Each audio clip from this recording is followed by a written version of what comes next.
Welcome, everyone. I'm Coach Nesci from Shooting School Basketball, and you are listening to Meet Your College Hoops Coach. We chat with college coaches to get you an inside view of colleges and their basketball programs. Today, we have a great show for you. With us is Coach John Alesi, the head coach at Baruch College. Coach Alesi has just completed his 8th season as the head coach at Baruch. Prior to his time at Baruch, he spent time as an assistant at University of Pittsburgh, Hofstra University, Manhattan College, and then prior to his tenure at Baruch College, Coach spent 1 year as the head coach at Hunter College. So, Coach, I appreciate you joining us. Good morning. Coach, thanks for having me. It's nice to be here, filling a couple hours of the day.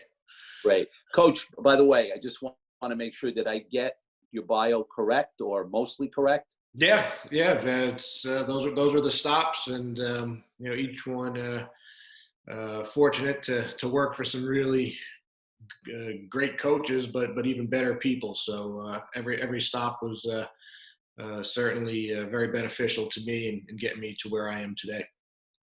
Terrific.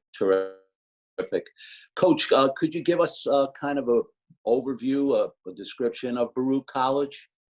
Sure. Baruch College, we're part of the City University of New York, which is the largest urban university in the nation. Multiple campuses, senior colleges, junior colleges. Baruch primarily known for its business programs, but offers School of Arts, School of Business, School of Political Science. And I graduated from Baruch. I think if I tried to get into the school now, I probably wouldn't have much of a chance at being admitted. Academically, we are one of the toughest schools in the nation to get admitted to. Our average SAT has risen into the mid 1200s for admission, high 80 GPA. So certainly a very challenging but very rewarding and your return on investment it's one of the best values for schools in the country. Especially when you, as you know, what tuition costs at some of the higher level private schools such like NYU, Columbia. Baruch is certainly a great option for the more middle class. Sure. And you know what, I your point's well taken, Coach, in that with the outstanding academic reputation that Baruch has, and in today's times, at the cost of tuition, what a great opportunity. And so kind of what happens is it kind of feeds itself, and schools like Baruch are going to get more and more applications and students who want to be admitted because of the fact that it's very cost effective, and you come out with a great degree. So certainly the bar keeps getting set higher and higher. And I know that certainly makes it more challenging for you with your recruiting. Yeah, it makes it more challenging, but at the same time, it kind of, it makes it a little clearer also as to the type of student you can go after. And Baruch's not for everybody. It's not a place to come if you're not serious about your education. And you have to come. You got to be ready to work. And we talk about it with our recruits all the time. We always say the decision is not about the next 4 years, it's about the next 40 years. And I think kind of where the country is right now, I think one of the biggest challenges for young men and women of that college age is the cost of attending higher education and going to a university. And it's not something that goes away after 4 years. I think with student loans and student debts, it's something that you deal with for the rest of your life. And that's really our biggest selling point is you have the opportunity to come here at a very reasonable cost and get a very comparable education to some of the best universities in the nation. And the city university and the state universities, they have some excellent programs to help with tuition. The Excelsior program being, fairly new, where you can have the opportunity to come into a school like Baruch or any of the other CUNY schools or SUNY schools, basically tuition free. And it really is a unique opportunity. And it's just a great place. It's like I said, I was very fortunate to have been able to get the degree from Baruch, and I hang that degree very proudly in my office because it was not easy to get, but it certainly opened a lot of doors for me. Sure.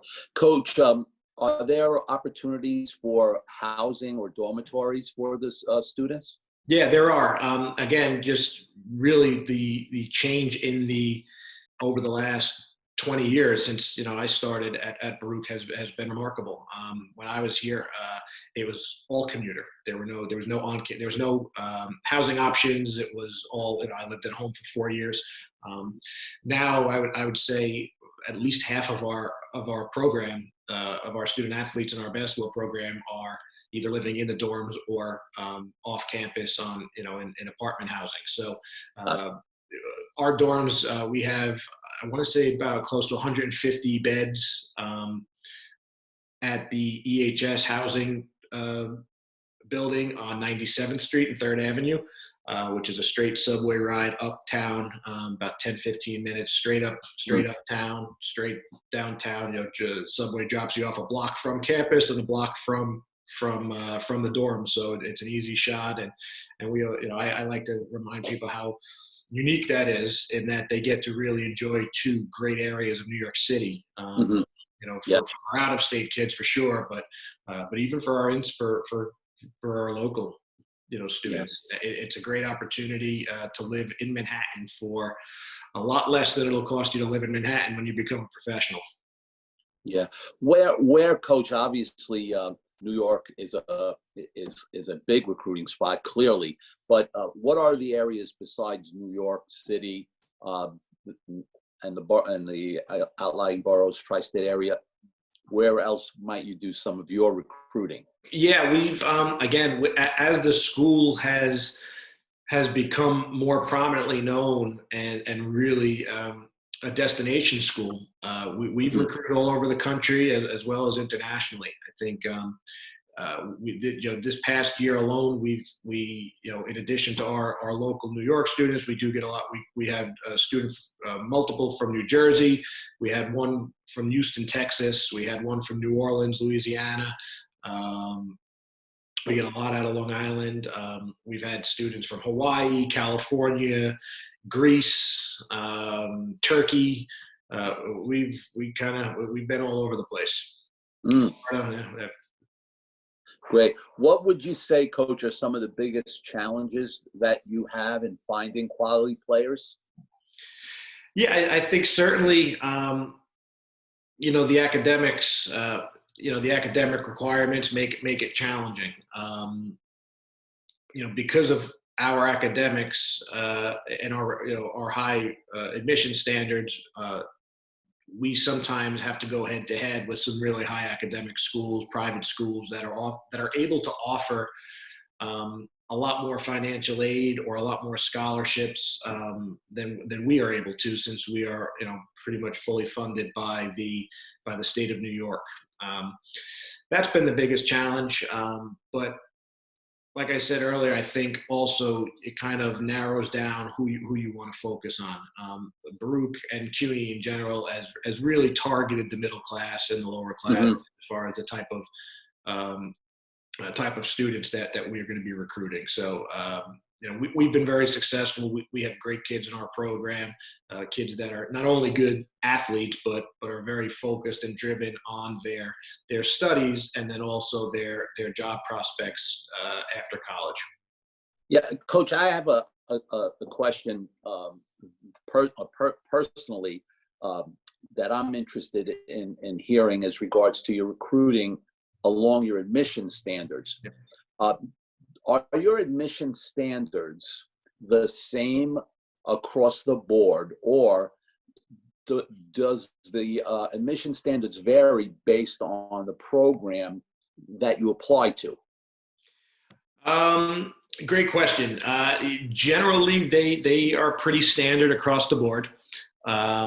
When you come in, you're not declaring a major until your start of your junior year at Baruch. Okay, so that, So when you put your application together, you are putting your intended major, but your first 2 years are really going to be spent focusing on your core classes, with a good base of you know different types of courses.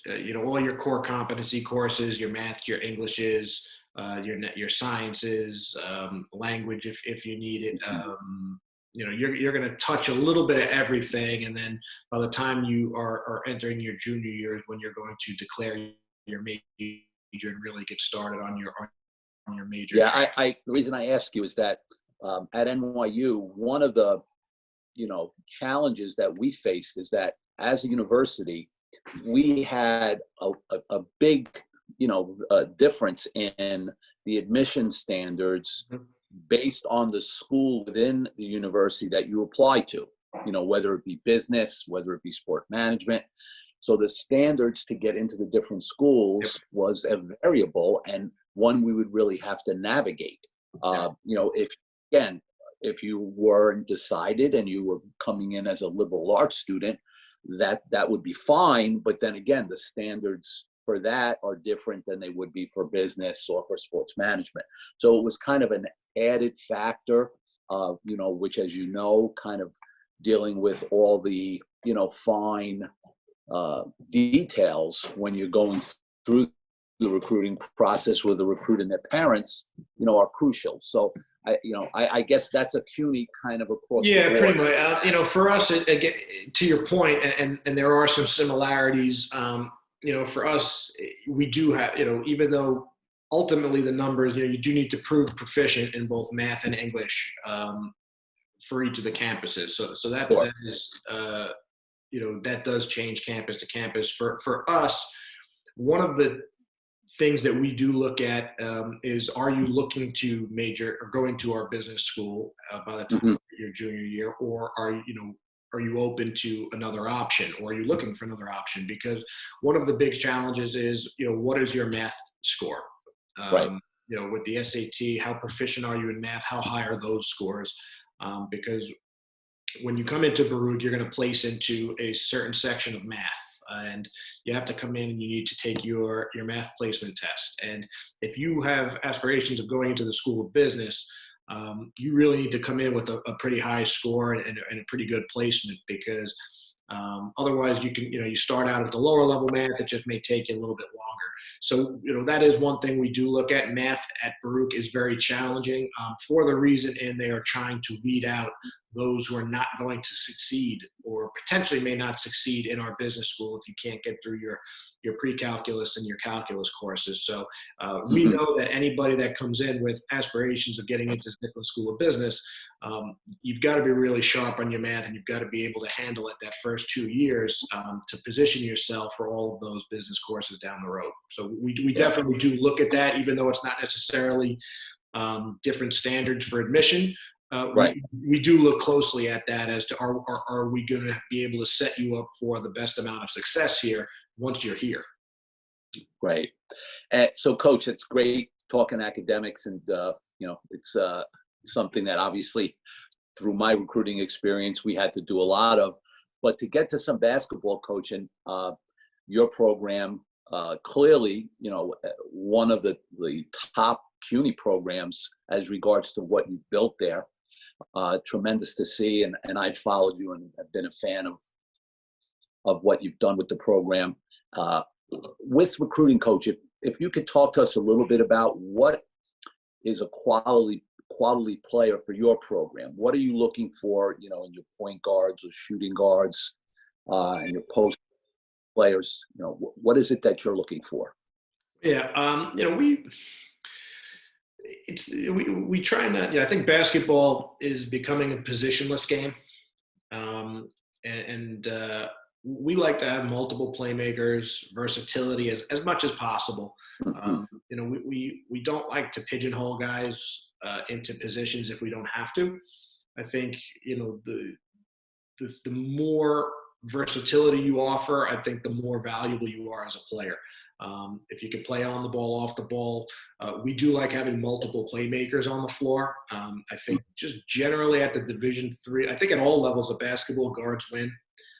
Certainly at the Division III level, because what we found, and I'm sure you found in your career at NYU, is bigs are a lot harder for us to get because they develop later. They,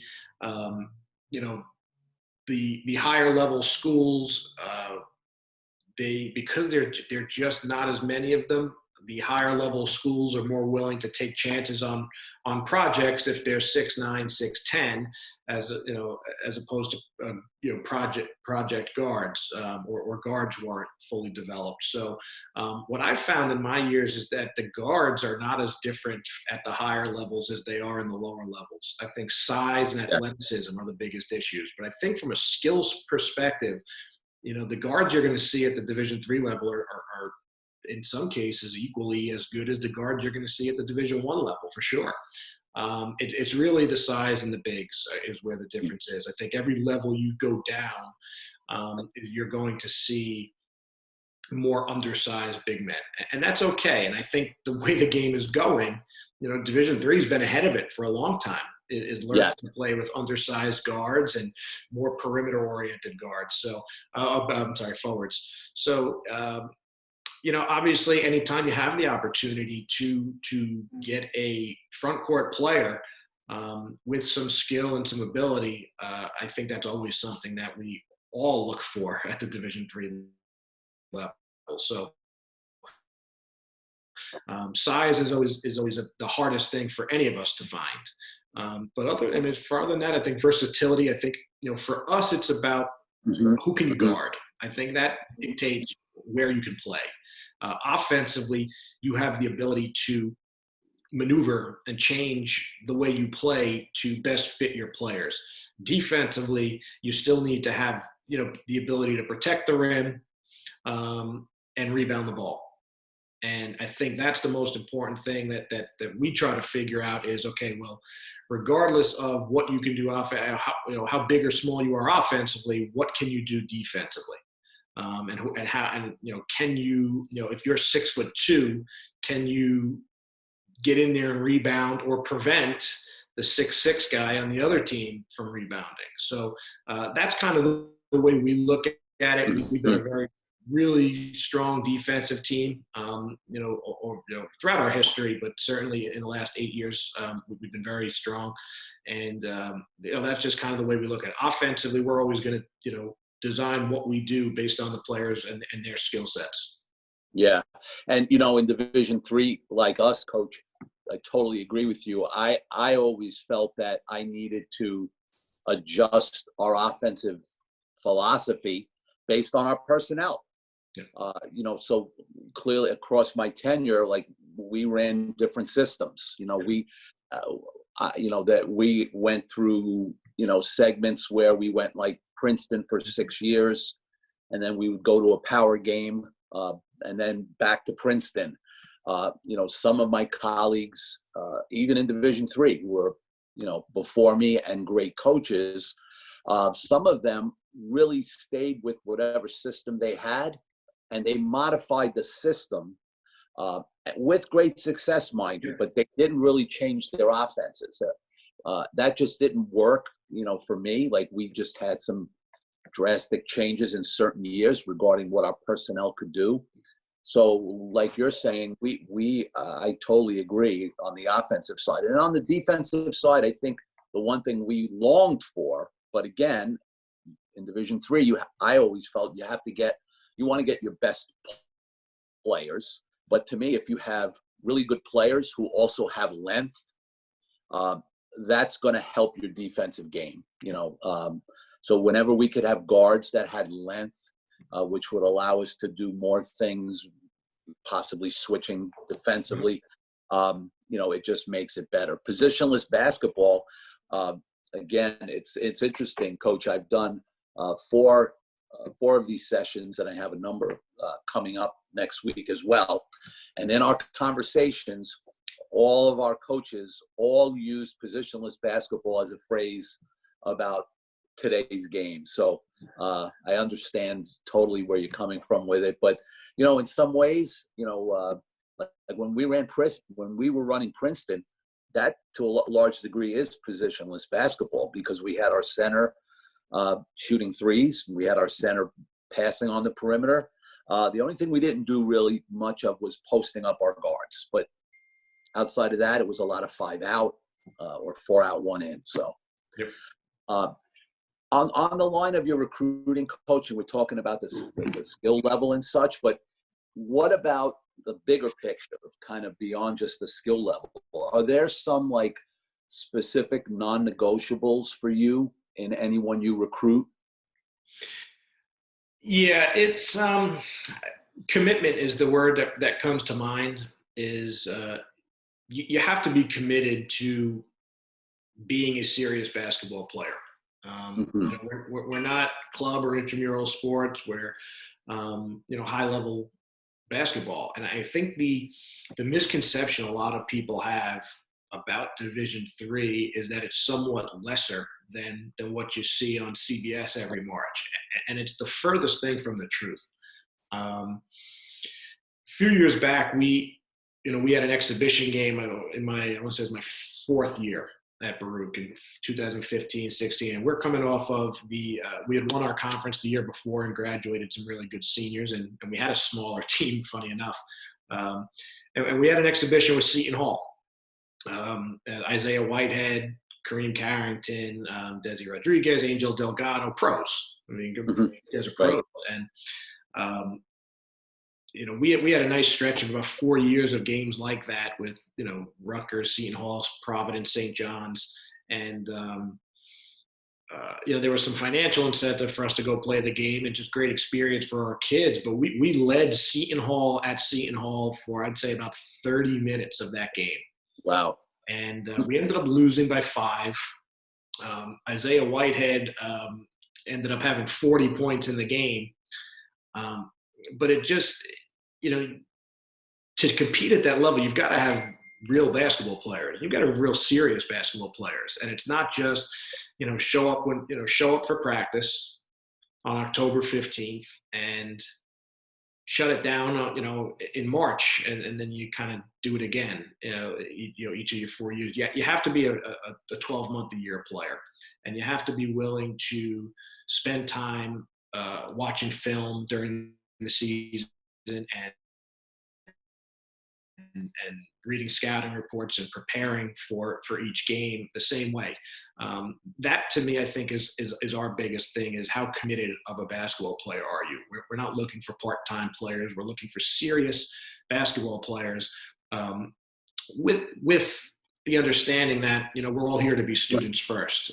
So I think the ability to manage time is vital, especially at a place like Baruch, where it's mostly commuter schools. And for even those who are living in campus housing, you're still, 15, 20-minute subway ride down Lexington Avenue. So I think the commitment level is a really important thing for us when we're looking at who's going to fill spots on our rosters. How committed are you to one, take care of your academics first and foremost, but that this is no less of a priority to you, and that you're going to put the same work and effort and energy into our program that our coaching staff does, and that so many players before you did.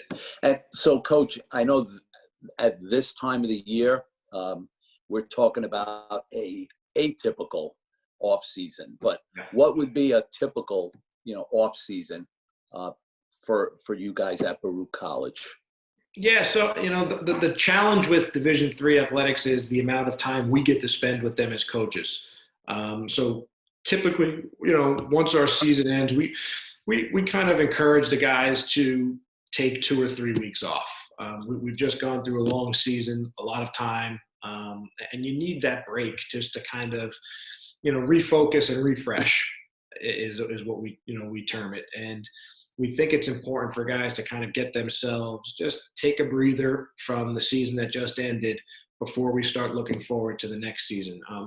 From there, we encourage guys to start getting back into the weight room. We talk, we say the off season is about the me, and the season October to March is about the we. So Mm-hmm. it's a great opportunity to really focus on yourself. We don't have the opportunity as coaches, beyond what one postseason meeting with the team and one postseason meeting with each individual player.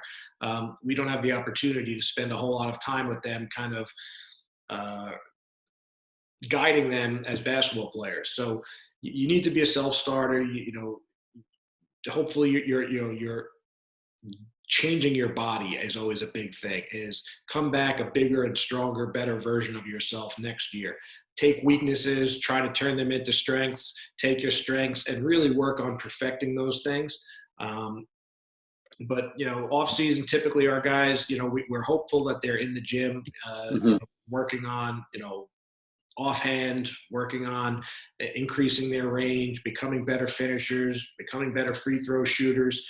Hopefully putting a couple defensive drills in there every once in a while, but typically that's not always the case. And then, play as much as you can. Play pickup with each other, play in summer leagues, go out there and challenge yourself to be a better player. Go guard the best player on the court and try to stop them. I think that's, ultimately it's, basketball is a 12-month-a-game year. 12-month-a-game year sport, and that's what we encourage our guys to do is put as much time into it as the off season, but you change your goals a little bit, right? You turn it more towards the individual and less towards the team. Yeah, and Coach, with your tenure at Baruch, I'm sure there have been a number of great seasons you've had. I know I've seen your record and I've watched your teams play, and I know there's going to be many more, Coach. But in your first 8 years there, what could you give us one kind of special season and what made it special? Yeah, well, we've been fortunate. We've gotten to 2 NCAA tournaments in the last 8 years.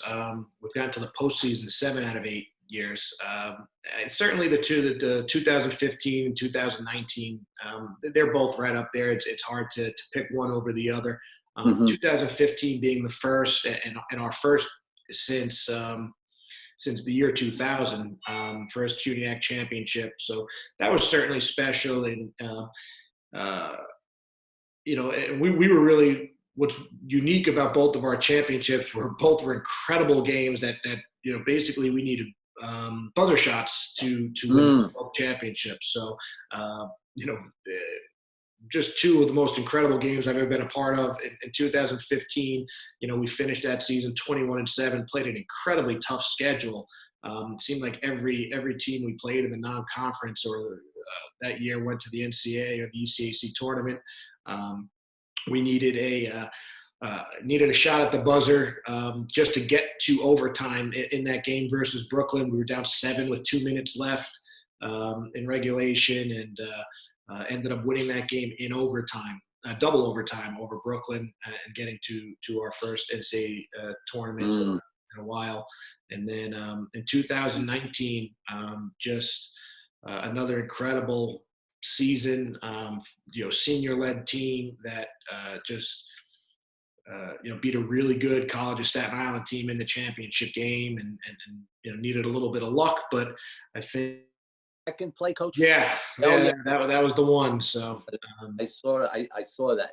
Yeah. So just every team is different, and obviously you always you remember the championship years, but we've really just been fortunate to have had 8 great teams in my 8 years, and you always have fond memories of all of them.